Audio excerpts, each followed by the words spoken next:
In this WrestleTalk news, the real reason Kushida is gone from WWE, Johnny Gargano returned to the WWE Performance Center, Tempest review of NXT 2.0, and more. Subscribe and enable notifications to always on for daily wrestling news videos. Support WrestleTalk! Earlier this week, it was reported by Fightful Select that Kushida had left WWE, with the belief being that his contract had expired rather than WWE actively releasing him. The former NXT Cruiserweight champion had some banging matches in NXT and seemed to be spearheading the Cruiserweight division, but those plans were seemingly shelved when NXT became multicolored and he instead formed a tag team with Ikemen Jiro, lest we forget Jacket Time. Kushida was most recently beaten down by Von Wagner, who presumably powerbombed him all the way out of the company. As per the Wrestling Observer Radio, this beatdown was indeed Kushida's write-off angle, as him leaving the company was not a secret. But why didn't Kushida stay in the company? Why wasn't he brought up to the main roster, given a new, probably racially insensitive name with an equally probably racially insensitive gimmick? Well, according to Dave Meltzer, the main roster people were never interested in him being brought up, which is quite the sentence for one of the most highly decorated New Japan Junior heavyweights of all time. But if WWE didn't see a use for him, and Kushida wanted out as it is, then it seems like this was a mutually beneficial outcome for both parties involved, which is always good. And according to Meltzer, Kushida will indeed be heading back to New Japan, as many fans have speculated, as in WWE, the belief is that he starts with New Japan in June. But someone who has made their way back to WWE for a visit is Johnny Gargano, who left the company last November so he could spend some time at home and welcome his first child into the world, Quill. Well, now baby Quill has made his first visit to the WWE Performance Center, as Malcolm Bivens posted a photo of him with Gargano and Quill with the lovely caption of "Fatherhood whooping his ass." This seemingly is the first time Gargano has been back to the Performance Center since leaving the company, or at least the first time it's been seen publicly, while his future in wrestling is still up in the air. Obviously, Gargano still has a great relationship with WWE, and his wife Candice LeRae is still under contract there, but does this start to hint at what Gargano's future might hold? Will he return to WWE? Who knows? But it's all quite interesting, isn't it? Someone who's been absent from NXT TV lately has been Io Shirai, who had a fatal 4-way NXT Women's Championship match against Mandy Rose, Cora Jade, and Kaylee Ray. Checks notes, Alba Fire at NXT Stand and Deliver. She hasn't been seen on NXT since though, and now we might know the reason why. Pictures have emerged on Twitter showing Io Shirai with crutches and wearing a walking boot, indicating she may have picked up an injury, potentially in the Stand and Deliver match itself, which some fans have speculated could be when she did a moonsault to the outside and her legs collided with the commentary table. I don't know why the NXT set has decided to have zero room on the outside with their barricades and commentary table, but who could have possibly foreseen this coming? Best wishes to Io Shirai, and I hope she does get better soon if she is indeed injured. And now, hot tag to Tempest. I just want you all to know, if you ever think you've been uncomfortable, try doing one of these with a massive sunburn on your face. For your consideration, my sunburn. I couldn't not wear a mask, could I? What's going on, WrestleTalk friends and fans? Sunburnt Tempest is back with another review of NXT 2.0 in about 5 minutes. So this episode of NXT 2.0 opened up with the new NXT Tag Team Champions Pretty Deadly, as they came out and cut a pretty serviceable promo before being interrupted by the Grizzled veterans. GYV asked why they weren't in the gauntlet match last week, and yeah, that's a good question. I love that WWE will pose the question as to why something doesn't make sense, and then not give an answer as to why it should make sense. Legado del Fantasma came out and brawled with GYV, as they are probably the two least deserving people of a title shot in this tag division, but regardless, it's NXT 2.0, so wins and losses just don't matter, do they? Braun Breaker then came out and asked Joe Gacy to meet him in the ring, only for Joe Gacy to show up on all the screens. He's just doing spooky bullshit now. Joe Gacy's now like the Riddler or something, if the Riddler was a poorly written character. How about that? This led to a series of backstage segments throughout the show where they just did spooky bullshit. WWE loves to say that WCW was this stupidly run business, and yeah, they were, but who's stupider? The person who does the stupid idea, or the other person who redoes the stupid idea for the next 30 years? There was some good delivery in some of the opening promo stuff, but not a lot of this made a lick of sense. This gets a 2 out of 5. And then we got our opening match as Tiffany Stratton took on Shirai. Boy, does this rivalry feel like it's been going on forever. It probably hasn't, but I guess that's just what NXT 2.0 does to my brain. The two had a pretty short match, and as Shirai looked like she might have the match won,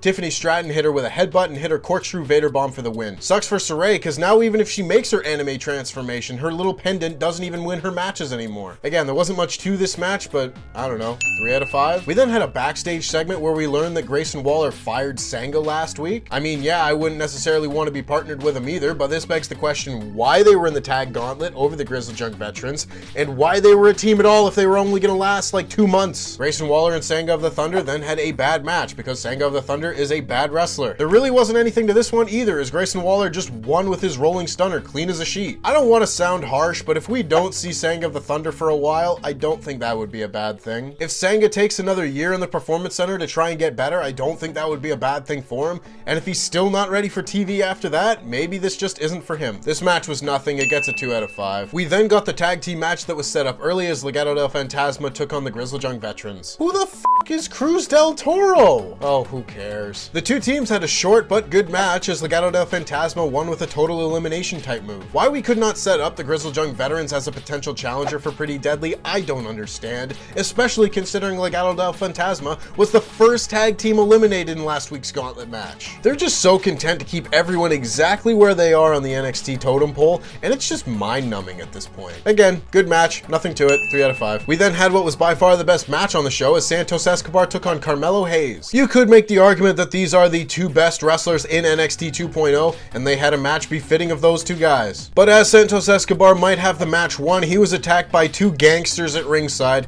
These guys may have been CM Punk from WrestleMania 22. They may as well have been carrying Tommy guns. This match still was enjoyable, even if the stupid-ass run-in did bring it down a notch. This gets a 4 out of 5. Of course, after the match, Carmelo Hayes says that in 2 weeks he will be getting his rematch for the NXT North American Championship as they set up a triple threat match with him, Solo Sikoa, and Cameron Grimes for 2 weeks' time. That should be a good match at least. And then we had our next match as Natalya took on Channing Tatum Quaxley. This match was another squash as Natalya picked up her first win in NXT. However, I'm not quite sure how someone in the Hart family does a sharpshooter just as bad as The Rock does, but here Natalya still crosses the legs the wrong way. It's my #1 wrestling nitpick. Do a good sharpshooter. You gotta cross the legs the other way. You don't want to be compared to The Rock when you have a bad sharpshooter. Again, it was fine, but it was a squash. It gets a 2 out of 5. God, this was a nothing happening episode of NXT. We then had our next match as Wes Lee took on Zion Quinn, and man, have they killed Zion Quinn. This guy had some momentum going last year during his feud with Santos Escobar. He sang a song. That was pretty cool. I mean, it wasn't, but I liked it. Now I don't even know if he's supposed to be a babyface or not, and I guess it really doesn't matter as he had a short but competitive match with Wes Lee, which Wes Lee lost after he slipped off the middle rope going for a springboard, and Zion Quinn hit him with his rolling elbow. I feel like I'm giving the same analysis of every match, but every match on this show feels exactly the same. It was fine, nothing special. 3 out of 5. We had one of the most awkward backstage interviews I've ever seen with Natalya and Nikita Lyons before we had the debut of the former Roxanne Perez as she took on JC Jane. Imagine signing with WWE and your first opponent is JC Jane. This was another short match, and even though this was Roxanne Perez's first match in NXT, JC Jane got the majority of the offense here. JC Jane also probably would have won this match had Wendy Chu not been a menace backstage and just destroyed the Toxic Attraction locker room. This was enough of a distraction for Roxanne to hit a code red, which she's calling the code Rock. Awkward ass name for a finisher, for the win. At least she won her debut. That's more than you can say for A-Kid. Match was fine, nothing much to it. 3 out of 5. Legado del Fantasma was in the parking lot and found a dead fish on their car because WWE seemingly can't even get references to The Godfather right. Small indie film, I get it, not a lot of people have seen it. And then we got our main event as Pretty Deadly defended the NXT Tag Team Championship against Dexter Lumis and Duke Hudson. Forget Legado del Fantasma and the Grizzled Young Veterans not deserving a title shot. Duke Hudson and Dexter Lumis haven't even had a match as a team yet. All in all though, this was a pretty good main event. Pretty Deadly are capable wrestlers, as are Duke Hudson and Dexter Lumis. Only problem is I don't exactly know who I'm supposed to cheer for in this match. I'm not really ready to cheer Duke Hudson yet. He's not too far removed from attacking a guy who is honoring his dead father. Duke Hudson and Dexter Lumis got a lot more offense in this match than I was expecting. I was kind of hoping this would be more of a showcase for Pretty Deadly as we didn't get to see a lot of what they can actually do last week, and this is effectively their first real match in NXT. No, instead they got to sell a lot, and what was a good main event as Kit Wilson distracted Duke Hudson, allowing Elton Prince to hit a big boot for the win. Hey, on this show, I'll count this as a clean win. This was a solid enough main event, but nothing that I would go out of my way to see. I'm going to give that a 3 out of 5, and then afterwards we got the conclusion of this Joe Gacy versus Braun Breaker nonsense. Joe Gacy came out to ringside, followed by Braun Breaker, who did not lay a hand on Joe Gacy, as Joe Gacy just said that if he wanted the ring back, all he had to do was ask, and he gave it to him in exchange for an NXT Championship match. Boy, there's just a gaggle of people on this show not deserving of title shots. Joe Gacy then pushed him off a ledge, and I do think this feud might be challenging Sonya Deville and Naomi as my worst wrestling feud of the year. Also, we found out during this show that Braun Breaker's legal first name is Bronson. B. Bronson Breaker should be his name. printing money over here. Yeah, I definitely felt like last week's episode of NXT was more offensive, but this episode was much more boring. Can we get Dolph Ziggler back? Dolph Ziggler in NXT was fun. Whatever, this was a 2 out of 5 show. I can't be bothered. And that just about wraps it up for me. If you want to hear more about this show, watch Mocha 2.0. I'm gonna go put aloe on my sunburn. Peace out. Right, so, like, the pay-per-view was great and all, and, you know, ranked #1 and it's totally worth it, whatever happens to my stars, but also they all really hurt, so I can't, like, book all the matches I want, so we're having the B team come in for this show. We've got Slapjack and Tucker. They're gonna steal the show. Can I have Balor do a thing?